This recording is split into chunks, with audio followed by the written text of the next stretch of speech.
Hello everyone, and welcome back to our channel. We're diving back into the heart-wrenching world of our favorite celestial drama. Today, we're unpacking one of the most pivotal and emotionally charged moments. The final, definitive breakup between Bai Qian and Li Jing. The scene is set right at the entrance to Li Jing, filled with regret, finally catches up to Bai Qian. He confesses everything, pouring his heart out. He admits his jealousy of Yuan was what drove him astray, but he swears he had no idea. Bai Qian was so gravely injured when she came to him for the jade soul. In a moment of pure desperation, he drops to his knees, begging for her forgiveness, pleading for another chance. But Bai Qian is no longer the naive Yin. She's the high goddess of change. She coldly shakes off his hand, her eyes like ice. She tells him a harsh truth. He only ever chases what he can't have. Once he possesses something, he loses all appreciation for it. Li Jing, devastated, asks the one question that has haunted him for 70,000 years. Did you ever even love me? He can't understand how she could let go so easily after his betrayal with Xuan Nu. This is where Bai Qian delivers the final, crushing blow. She looks him in the eye and admits that yes, in all her 140,000 years, he was the only man she had ever truly loved. But that was then. Everything has changed. The past is the past, and there's no going back. With that, she turns and walks away, leaving him completely and utterly broken, with no hope left. This is the moment Yin truly dies, and Bai Qian closes that chapter of her life forever. Meanwhile, back at the Fox Cave, Zheyan arrives to check on Bai Qian, only to find she and the Hua are gone. Migu, the ever-loyal tree spirit, informs him that the Hua has taken his aunt to the heavenly palace. Why? Because the hot springs of Lingbao Tianzun are perfect for aiding her recovery. It seems the Hua is taking his role as fiancés very seriously, wouldn't you say? Jianeva, the strategist, then makes a secret trip to Yan Hua cave to visit Yuan's sleeping form.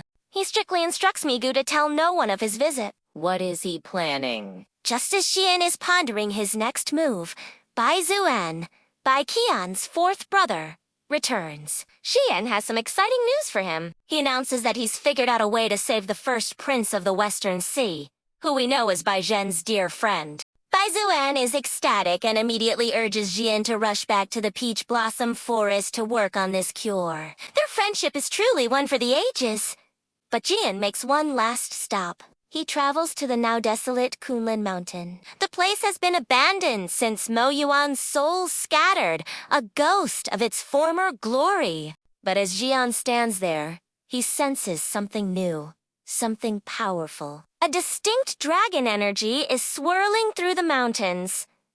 A slow smile spreads across his face. His long-held suspicion, his secret hope, might just be true after all. The Hua brought Bai Qian to the Washing Watong Palace. Bai Qian, tapping her fan, teased the Hua, saying that this dignified heavenly palace didn't even have a single guard. Bai Qian frowned and said that since Laozi was holding a sermon today, they were probably all at that Dharma assembly. Laozi has been preaching all over the heavens for so many years and is invincible. Now that you're in heaven, you can have a debate with him. Bai Qian smiled awkwardly and said, Of course!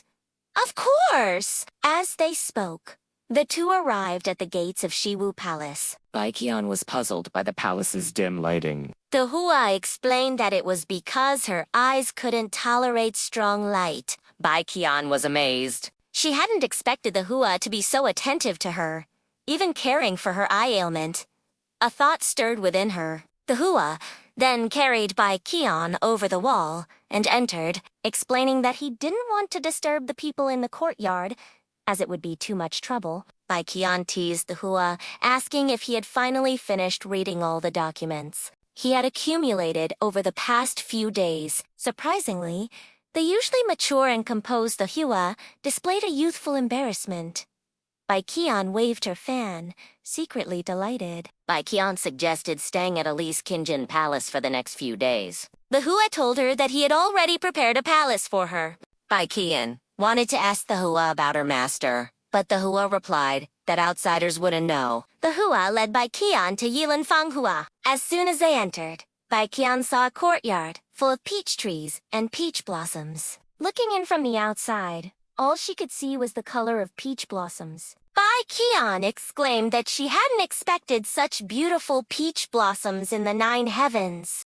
The Hua's expression stiffened for a moment, and he told Bai Qian that he had planted these trees 300 years ago, and this was only the first tree to bloom. Bai Qian teased him, saying he was really patient. For some reason, Bai Qian felt inexplicably uncomfortable ever since entering Yilanfanghua. When Nai came to serve tea to the high goddess, she saw Bai Qian's appearance and excitedly knelt down, shouting, "Your Majesty, it really is you. Nai has been waiting for you for 300 years. Bai Qian knew from Nai's call that she must have mistaken her for someone else, just like Ali. She couldn't bear to say that she was not the high goddess Nai was talking about. Nai looked at Bai Qian, who looked exactly like Susu, but her demeanor and aura were completely different from Susu. The Hua asked Nai to prepare things for Bai Qian to use at Lingbao Tianzun Hot Spring. Nana was picking peach blossoms in the courtyard when Bai Qian asked her if their lord liked peach blossoms so much. Nana said that the lord planted the peach trees after their mistress passed away. Ali, led by the Hua,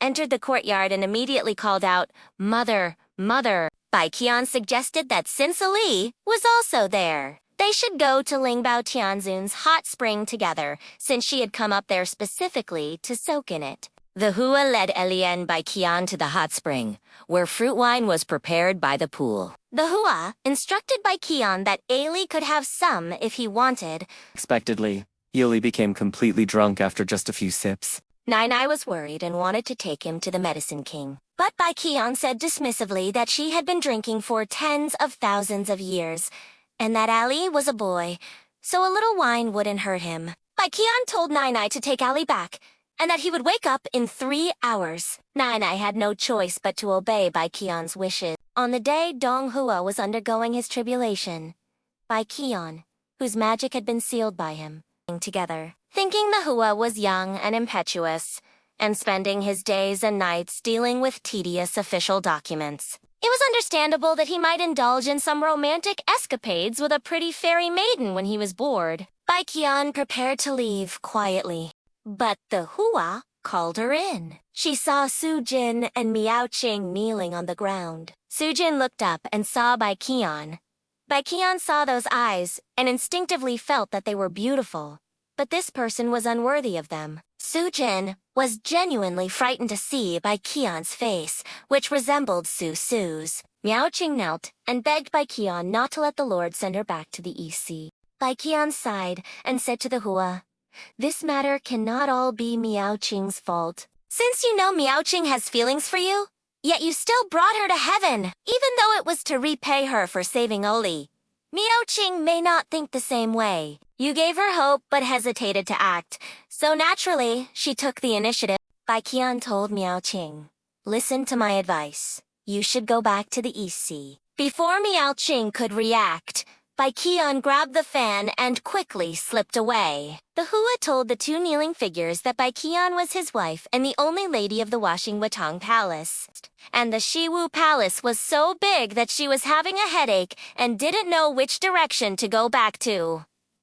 Yilanfang Hua gently put his arm around Bai Qian. The Hua asked Bai Qian seriously why she had let Miao Qing return to the East Sea. Bai Qian thought the Hua was angry that she had driven away his suitors, so she quickly explained that she hadn't forgotten her promise to find him several concubines. Isn't it better to keep the harem quiet?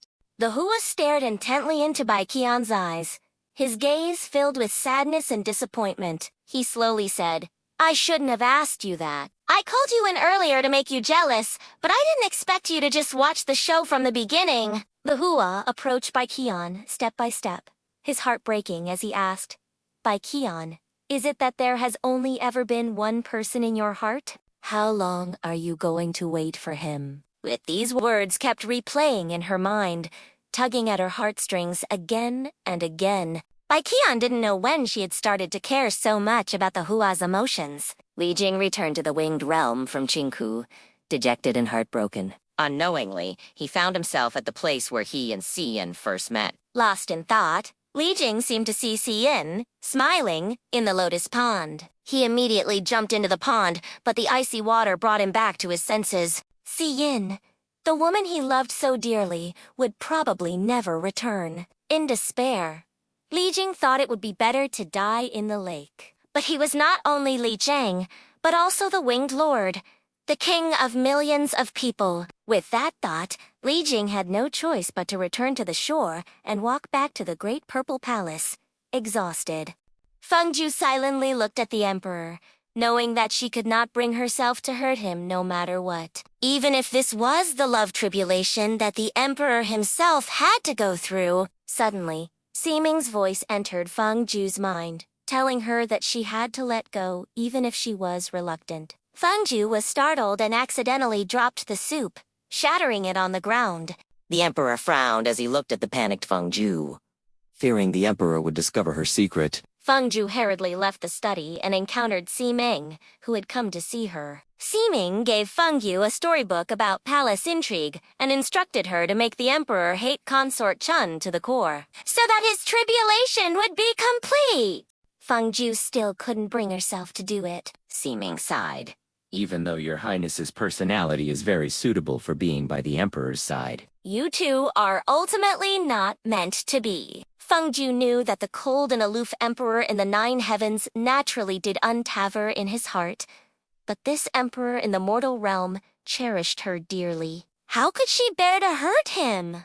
Ximing told Feng Ju to follow the instructions in the storybook. Because she had never had children, she harbored resentment towards the crown prince's mother, the concubine in the Taoist temple. The plan was for her to go to the temple, meet the concubine, ask for a cup of tea, and then pretend to have been poisoned to gain the emperor's sympathy. She could then use this opportunity to frame the concubine. Feng Ju followed Ximing's instructions and went to the temple to meet the concubine. The concubine was very friendly and genuinely cared for. Feng Ju felt sorry for her, but couldn't think of a better plan. The eunuch rushed to report to the emperor that consort Chun had been poisoned and had fainted several times.